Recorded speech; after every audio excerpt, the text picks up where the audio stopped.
All right, ladies and gentlemen. Um, I'm just doing a little test for my green screen. Gonna see what I can do with this, cause it's got wrinkles in it and stuff. Uh, I know.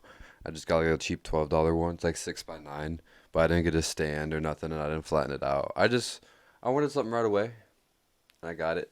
And I still think I can make it look kind of alright. How's it look? It's, whoa, outer space.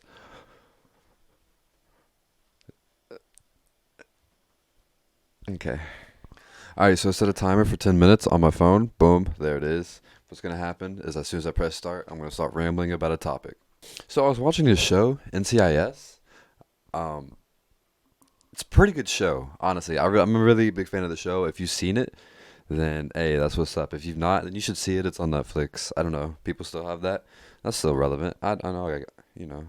But I bring this up because somebody in the show made a reference and they said, "Come on now, you know the nation's at an alert level orange," and this was back in I think 2006 ish when this episode came out. It just made me wonder, like, huh, what does that even mean? Like, what, like, how many levels are there? What is orange? And it's like it's only 5 years after 9/11, right? And Osama bin Laden's not even dead yet in the show. So, yeah. I was like, what's going on? What does this mean? So I looked it up. I searched alert level orange, and I forgot. It'll be right here. Homeland Security Advisory System. This image comes up, and it has severe, high, elevated, guarded, and low, right? And I'm like, dang, this man said we're at orange. It's up here, right? This man said we're at orange. That's like almost the tallest one. That's crazy. And I'm like, all right, whatever. That was the end, and times have changed a lot. It's been quite a few years since then, I might say. And I was like, okay, so what are we at now? So I Googled, because I figured this is public information. I Googled what is our, where are we at right now, basically. And it took me to DHS.gov, Homeland Security, right? I'm on their National Terrorism Advisory System page. It'll be up here. I don't know. It'll be up here.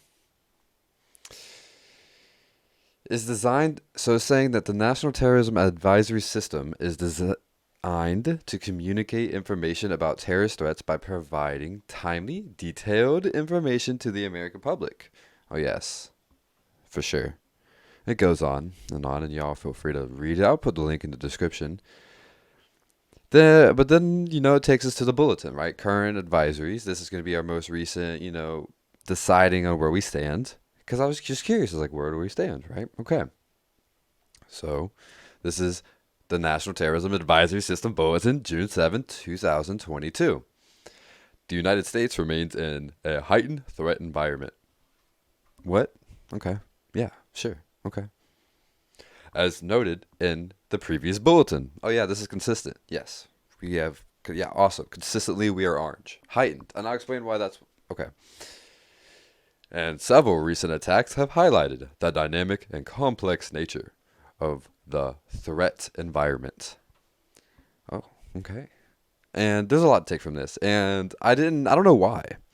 I didn't consider domestic threats. You know what I mean? When I was thinking is foreign threats. But honestly, our biggest threat is ourselves.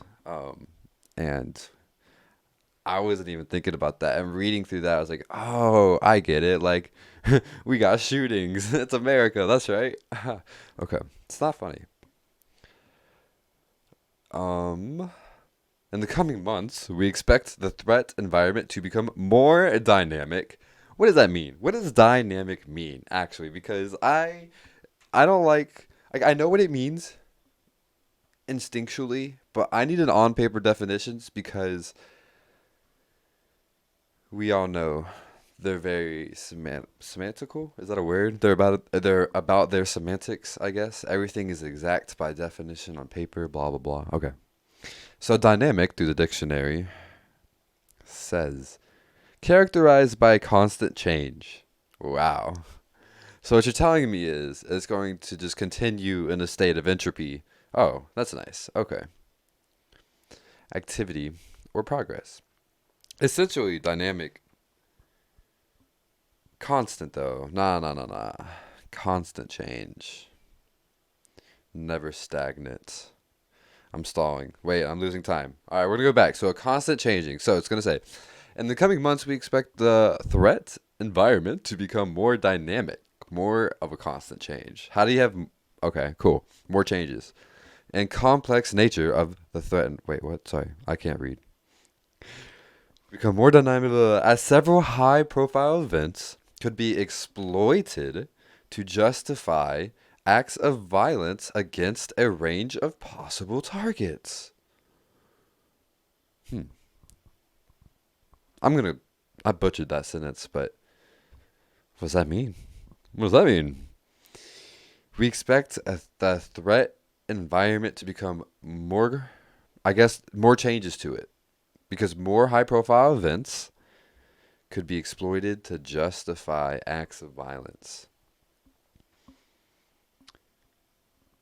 I mean, and there's probably other one. The most recent thing of like a high profile event happening that justified, that legally he got away with justified violence, whatever, was the Kyle Rittenhouse thing, right? Is out there for like stuff like that, right? Okay. These targets could include public gatherings, faith-based institutions. But so are they saying that they expect more and more things to happen? I don't fully understand what they're trying to say here. So they see, like, there's already a dynamic, like, right now, what I read is it's already dynamic. We're already having shit going on, and they're only expecting more shit to go down. Okay, cool. Actually, that's all I needed to read from that. Thank you. What are they doing about it? Just kind of curious, though. Like, all right, cool. So we are not cool, but, we're at code level orange, so where do we want to be? Not there. What are they doing about it? I'm just curious. Infrastructure. The media perceived opponents, threat actors have been recently mobilized to violence due to factors such as personal grievances, reactions, current events, and adherence to violence and extreme ideologies. Racially or ethically motivated or anti-government, anti-authority violent extremism. Foreign adversaries, including terrorist organizations and nation-state adversaries, also remain intent on exploiting the threat environment to promote or inspire violence. So discord or undermine U.S. democratic institutions. We continue to assess the primary threat of mass casualty violence in the United States stems from lone offenders and small groups motivated by a range of ideological beliefs and personal groups. Okay, cool. So I'm guessing in the bulletin, they don't actually go over what their plans are to, I don't know. Like, I guess it's just a bulletin. That's what they're talking about. If you want to figure out what they're doing about it, you got to look more into it. So sure. Yeah. What are they doing about it? I mean, I guess they can't tell us everything they're doing about it, but all they can do is look and watch. But I just wish we knew something, right? Additional information. Several recent violent attacks by lone offenders against minority communities, schools, houses of worship, and mass transit have demonstrated the dynamic and complex nature of the threat environment facing the United States. I'm reading a whole lot of nothing. Nothing we don't already know. I mean, I guess. Who's to say they're supposed to tell us stuff we don't know? I just expected to learn something in this. This was pretty, like, I just had this idea. This is pretty off the dome. I just thought it was interesting to read. Why are we still in orange, I mean, sure, it's not that easy. It's not just easy to go beat all the bad guys. I know. Some transparency, though? Okay, wait. I know I said 10 minutes, but I actually looked more into this, and while I was editing, I found the part I couldn't find it on my phone, but they're actually talking about, on the website, they said, how are we responding? And that's exactly what I was asking, and I just want to skim through this real quick with you guys. DHS and the Federal Bureau of Investigation continue to share timely and accountable or actionable information and intelligence with the broadcast audience possible. Sure. They released update on behavior indicators.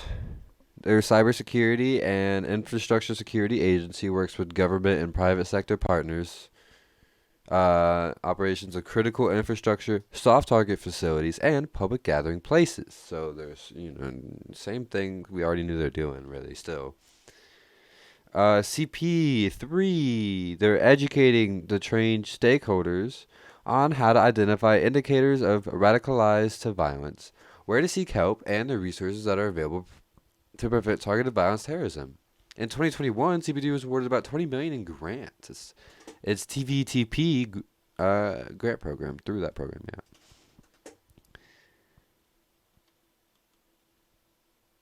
Okay, in 2021, Department of Homeland Security designated for the first time domestic violent extremism as a national priority area. Okay. I think that's something that should be addressed.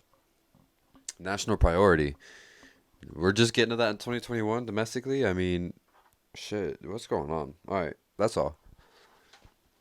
In 2022, nonprofit security grant program provided over 250 million in funding to support target hardening and other physical security enhancements to nonprofit organizations at high risk of terrorist attack.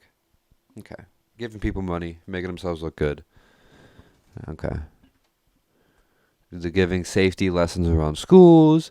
They're giving us, all right, so then it's resources to stay safe, be prepared, keep yourself safe online, review resources, prepare for active shooters, learn more about community-based stuff, and power of Hello campaign, report potential threats, and if you see something, report something. Okay, and that's what we got. I just wanted to say that there was a spot where they did say what they're doing about it. Again, I think you should go through and read all this if you're really interested and look further into it. But I just wanted to put that part, that they did include that, and that was an error on my part. The suspect in the grocery store attack in Buffalo, New York, May 2022, claimed he was motivated by racist, anti-black, and anti-Semitic conspiracy theories. A violent attack in May 22, and Laguna Woods, California, targeted congregants of a church in April 2022. An individual wearing a gas mask through two smoke canisters opened fire on a New York City subway during morning rush hour. This is hard to read. So what do we think about this? All right, let's start a conversation, because I'm tired of reading that and not really getting satisfied with what I'm reading, so what's the point, right? I want to start a conversation. Do you feel threatened? If you live in the United States. If you don't live in the United States, I still want to hear your answer. Tell me where you live. Tell me why or why not. That'd be awesome. This is genuine, like, I just want to know from human to human. Do you guys live day to day and you feel like on this scale, does it feel like you're living in an orange world? Um, and if not, if you say no, what does it feel? It doesn't feel red. Not to me anyway. But what about, does it feel like any of these? I don't know. I don't, I'm still thinking for myself. But I just think it's crazy. Maybe I just think that maybe that's just a whole thing that should be taught in schools in general. But there's the timer. There it is. Before I go on another rant. But that's just where I'm going to leave this off real quick, guys. Thank you so much. Where do you guys think, like, how do you feel? If you live in the United States, what does it feel like we live in? What's going on? Just wanted to bring some attention to that. That's all.